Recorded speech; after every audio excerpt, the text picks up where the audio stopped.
There's never been a better week for our Media Microscope. We asked a new analytics company in its review of the top networks, newspapers, and websites to start with a week ago Friday, the last full weekday before Donald Trump called for a temporary ban on Muslims entering the U.S. And Trump was way up there. Look at this, with over 2,900 media mentions, about triple the volume of Ted Cruz, 952, Marco Rubio, 913, far ahead of Ben Carson with 672 mentions.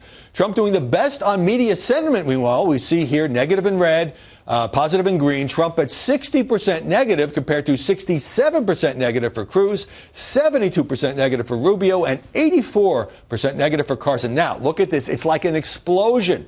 From Monday through Thursday, after Trump announced the Muslim plan, his coverage off in the stratosphere, more than 12,000 mentions in the top media outlets. That's quadruple what he was getting before the firestorm over his plan. The other candidates practically blown off the radar. Cruz, 1,300 mentions. Rubio, under 500 mentions. Carson, 465 mentions. That's pretty close to all Trump all the time. And for all the media criticism of the Muslim proposal from the right, the left, and the center, Trump fared better in media sentiment.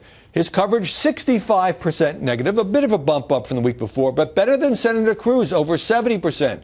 Better than Senator Rubio, 70% negative. Better than Dr. Carson, 86% negative. So Donald Trump was skyrocketing media coverage during this uproar, yet not as negative as his closest GOP rivals. Meanwhile, it took 5 months, but Arianna Huffington has finally admitted defeat. It was a giant stunt for her liberal website to declare that Donald Trump was such a clown, such a sideshow, that he would only be covered in the entertainment section. Well, he's still the dominant GOP frontrunner, so was Arianna gracious in announcing that he'd no longer be relegated to the urgent items on Kim Kardashian and company? No. She said Trump's campaign is so vicious that it's morphed into an ugly and dangerous force in American politics. So she made clear that HuffPost writers will keep trashing him, this time in the news section.